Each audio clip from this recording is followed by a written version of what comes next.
एक बार जरा अब शिवराज जी के बारे में डिटेल में बात करते हैं। मैंने आपसे लाडली बहना की बात की थी, योजना की बात की थी। कैलाश विजयवर्गीय जी, वो भी सीनियर लीडर, उनको भी इस बार लड़ाया गया। उनसे मीडिया कर्मियों ने पूछा क्या ये जीत लाडली बहना योजना की जीत है। अब उनका जवाब जो था बड़ा अनएक्सपेक्टेड था। उन्होंने जवाब ये दिया कि क्या छत्तीसगढ़ में लाडली बहना योजना चल रही थी, क्या राजस्थान में लाडली बहना योजना चल रही थी। और फिर उन्होंने ये भी कहा कि रिपोर्टर्स को बोल दिया कि आप लोग जो है दरबारी पत्रकार एजेंडा चलाते हैं। अब भाई लाडली बहना योजना की बात उनसे करना, इस पर इतना क्यों भड़क गई, समझ में नहीं आया। पहली बात आशय, मतलब ऐसा लगा कि शायद ये भी ऐसा तो नहीं है लाडली बहना का मतलब क्रेडिट सारा शिवराज जी को जाएगा, तो क्यों क्रेडिट देना सारा उनको। नहीं, देखिए, पूरी जो जीत है तीनों राज्यों की, ये तो सत्य है कि आदरणीय नरेंद्र मोदी जी का जो लोकप्रिय नेतृत्व है, वो नेतृत्व का उनकी जो लोकप्रियता है वही वोट्स में ट्रांसलेट हुई है, इसमें कोई संदेह नहीं है। देखिए, बाकी योजनाएं जैसे लाडली लक्ष्मी से लेकर लाडली बहना तक 21 योजनाएं महिलाओं के लिए वहां पर है।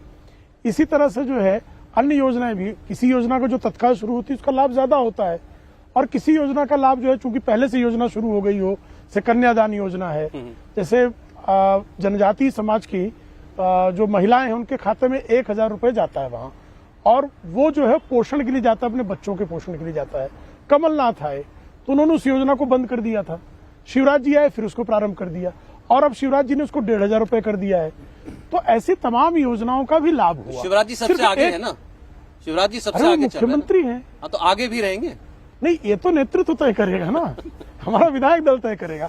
ये कोई रेस तो है नहीं ना कि इसमें आगे पीछे कोई है तो रेस ही, प्रेम जी, है तो ये रेस ही। देखिए, मीडिया की दृष्टि में रेस है, लेकिन भारतीय जनता पार्टी की जो संस्कृति है उसमें रेस के लिए कोई गुंजाइश नहीं। कोई भी और पार्टी होती, कोई भी और राज्य, अगर ऐसी जीत होती और वहां कोई सिटिंग मुख्यमंत्री, तो ये सवाल ही नहीं उठता कि भाई ये इनको आगे भी मुख्यमंत्री रहेंगे या नहीं रहेंगे। अरे भाई, जब कांग्रेस का किसी जमाने में जमाना चलता था तो सिटिंग मुख्यमंत्री, पता लगा राजीव गांधी को पसंद नहीं है, उसका चेहरा निपट जाता था। आप तो कांग्रेस भारतीय नहीं बता रहा हूं मैं, तो भारतीय जनता पार्टी तो संवैधानिक लोकतांत्रिक परंपरा से चलने वाला एक बृहत्तर परिवार है।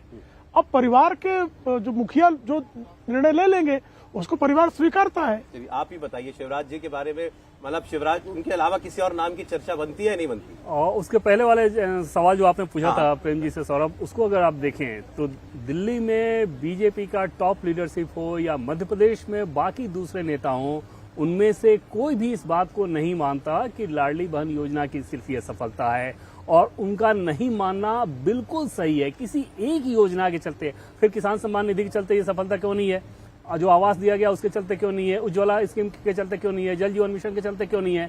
तो प्रधानमंत्री नरेंद्र मोदी एमपी के मन में क्या है, पूरा कैंपेन आपने चला है पीएम मोदी को लेकर।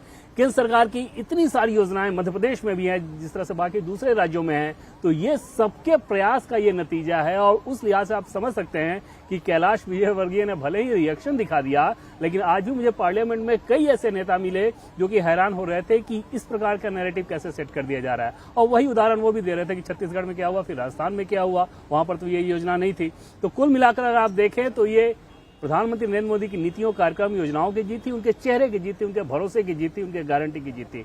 दूसरी चीज की अगर शिवराज सिंह चौहान की अगर बात करें तो इसमें भी कोई दो राय नहीं सौरभ कि चुनाव से पहले शिवराज सिंह चौहान की जो स्थिति थी, पार्टी के लिए उनका फटीक चेहरा, एक कंसर्न था। शिवराज सिंह चौहान को लेकर कोई नाराजगी नहीं थी, लेकिन जो ग्राउंड से फीडबैक आ रहा था पार्टी को उस पर रिएक्ट करना ही था।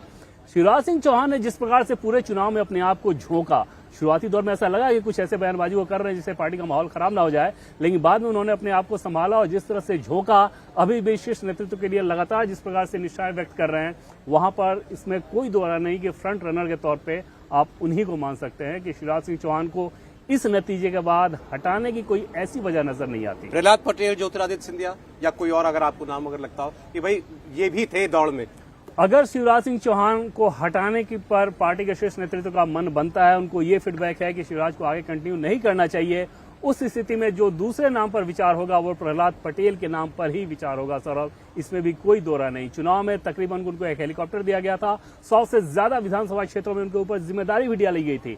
अपना तो वो कंस्टिट्यूंसी में कर ही रहे थे जो कर रहे थे, इसके अलावा 100 से अधिक विधानसभा क्षेत्रों में उनके कार्यक्रम तय किए गए थे।